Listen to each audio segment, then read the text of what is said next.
Hello friends, welcome to Vijaya Reddy vlogs. Friends, మరో కొత్త రెసిపీతో మీ ముందుకు వచ్చేసింది మీ విజయారెడ్డి. ఫ్రెండ్స్, ఏంటి కలుపుతున్నారు అనుకుంటున్నారా? ఇది పండుమిరపకాయల పచ్చడి అండి. ఇది మగ్గిస్తున్నాను ఆయిల్లో. చాలా బాగుంటుంది ఫ్రెండ్స్. ఈ రెసిపీని నేను మీతో షేర్ చేస్తున్నాను. డెఫినెట్గా మీరు కూడా ట్రై చేయండి, చాలా బాగుంటుంది. ఫ్రెండ్స్, రెసిపీలోకి వెళ్ళే ముందు ఒక చిన్న చిట్కాని మీతో షేర్ చేసుకుందాం అనుకుంటున్నాను. అదేంటంటే కిచెన్లో మనకందరికీ యూజ్ అయ్యే చిట్కా అండి. మనం కిచెన్లోకి చాలా మసాలాస్ తెచ్చుకుంటాం కదా, ఇలా చికెన్ మసాలా అని చెప్పేసి, సాంబార్ మసాలా, రసం పౌడర్ ఇలా తెచ్చుకుంటూ ఉంటాం కదా. అవన్నీ ఒక కంటైనర్స్లో వేసుకొని అలాగలాగా వేరే వేరే కంటైనర్స్లో వేసేసుకొని పెట్టుకుంటాం కదా. మళ్ళీ తీరా ఓపెన్ చేసి చూద్దామంటే కన్ఫ్యూజ్ అనమాట, ఇది ఏ మసాలా ఇది ఏ మసాలా అని చెప్పేసి. అలా కాకుండా ఫ్రెండ్స్, మనం ఏ కంటైనర్లో వేసామో ఆ ప్యాక్ పేరు రాసి ఉంటుంది కదా, పలానా మసాలా అని చెప్పేసి. ఇలా కట్ చేసేసి ఒక పీస్ అందులో వేసుకోండి, అంటే మసాలాలో పెట్టుకుంటే మనం కన్ఫ్యూజ్ అవ్వకుండా ఉంటాము. మనం ఓపెన్ చేసిన వెంటనే మనకు పలానా మసాలా అని తెలుస్తుంది కదా. ఫ్రెండ్స్, ఈ చిట్కా మీకు అందరికీ డెఫినెట్గా యూజ్ అవుతుంది అనుకుంటాను. ఈ చిట్కా నచ్చినట్లయితే వీడియోని డెఫినెట్గా లైక్ చేయండి ఫ్రెండ్స్. మీ లైక్స్ నాకు బూస్టప్ అనమాట. ఓకేనా ఫ్రెండ్స్, నా వీడియోని కనుక మీరు ఫస్ట్ టైం చూస్తున్నట్లయితే సబ్స్క్రైబ్ చేసుకోండి ఫ్రెండ్స్. సబ్స్క్రైబ్ బటన్ మీకు తెలుసు కదా, నా వీడియో కింద ఉంటుంది రెడ్ కలర్లో, దాన్ని క్లిక్ చేయండి. పక్కన గంట సింబల్ని కూడా యాక్టివేట్ చేసుకోండి. నా కొత్త వీడియోలో నోటిఫికేషన్ మీకు వస్తుంది. ఇప్పుడు రెసిపీలోకి వెళ్ళిపోదాం, వచ్చేసేయండి.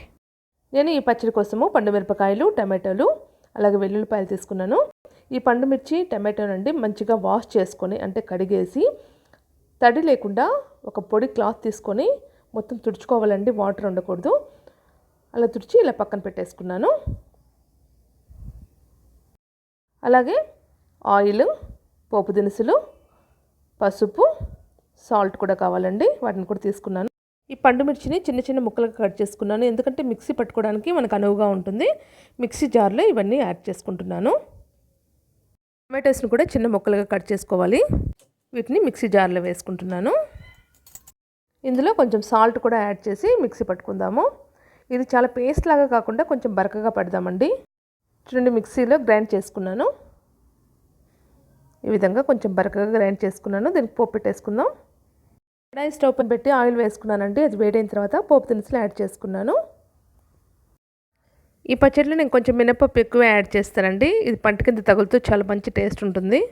ఇందులో ఎండుమిరపకాయలు కూడా యాడ్ చేసుకున్నాను. పోపు బాగా ఫ్రై అయిన తర్వాత మనం పేస్ట్ చేసి పెట్టుకున్నాం కదా పండుమిర్చి, టమాటో, వెల్లుల్లిపాయలన్నీ ఇందులో యాడ్ చేస్తున్నాను.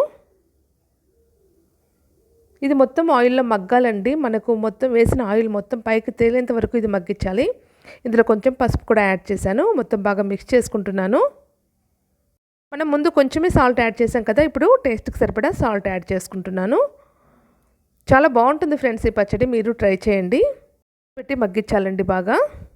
అది మొత్తం చిక్కబడి చూడండి, ఆయిల్ మొత్తం పైకి తేలింది. ఇంతవరకు మనము మధ్య మధ్యలో మూత తీసి కలుపుతూ మగ్గించాలి. ఆల్మోస్ట్ మనకు పచ్చడి రెడీ అయిపోయింది. ఇంకొంచెంసేపు మగ్గిచ్చేసి స్టవ్ ఆఫ్ చేసి చల్లారి పెట్టేసుకుందాం. చూడండి, వేసిన ఆయిల్ మొత్తం పైకి తేలింది. మనకు పచ్చడి రెడీ అయిపోయింది ఫ్రెండ్స్. దీన్ని ఇప్పుడు స్టవ్ ఆఫ్ చేసి మనం చల్లారి పెట్టేసుకొని ఒక డబ్బాలో తీసేసుకుందాము. ఫ్రెండ్స్, ఈ పచ్చడి మనకు రైస్లోకైనా, రోటీలోకైనా, ఇది మనకు జొన్న రొట్టె, సజ్జ రొట్టె, రాగి సంగటి వీటికి మంచి కాంబినేషన్ ఫ్రెండ్స్. డెఫినెట్గా మీరు ట్రై చేయండి. చూస్తుంటేనే నోట్లో నీళ్ళు ఊరిపోతున్నాయి నాకైతే.